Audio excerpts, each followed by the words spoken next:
Alright, so more with elimination. Again, the key here is just eliminating variables. If we look at this problem, we'll notice that no variables are the same, so we're going to have to multiply the entire equation.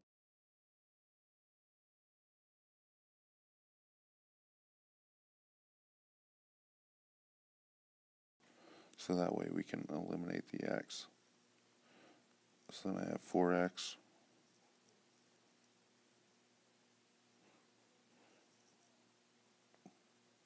plus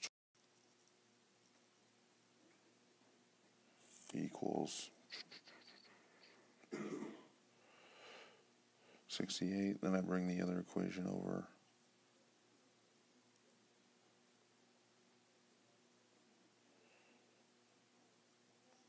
And now we can add straight down. So when we add straight down, we end up with 23y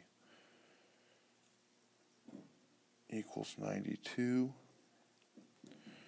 Divide by 23. And y equals 4. From there, I can just plug in back to my original. So x plus 5 times 4 equals 17. This will give me 20, so I'll subtract 20. And I end up with x equals -3.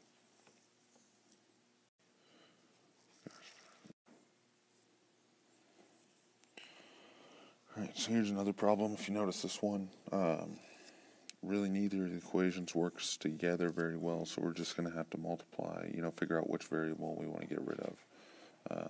If we want to get rid of the x, we can multiply the top by 7 and the bottom by 8. Since the x's are different signs, I'm going to get rid of y this time just for something different. So in order to get rid of y, I'm going to have to get the least common multiple, which between 3 and 5 would be 15. So I'm going to multiply the top by 5, and then I'm going to multiply the bottom by -3.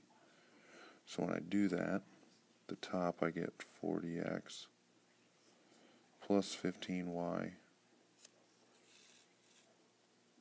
equals 20. With the bottom, I end up with 21x minus 15y equals 102, and that should be a positive 102. So when I add it up, I get 61x equals 122.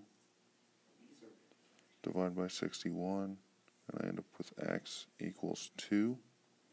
Again, I can plug back into these up here, but I'm going to plug in over here just because the numbers are smaller. So when I plug it in, I end up with 8 times 2 plus 3y equals 4. 8 times 2 is 16, so I'm going to subtract 16. I end up with 3y equals -12. Divide by 3, and y equals -4. So my final answer is 2, -4.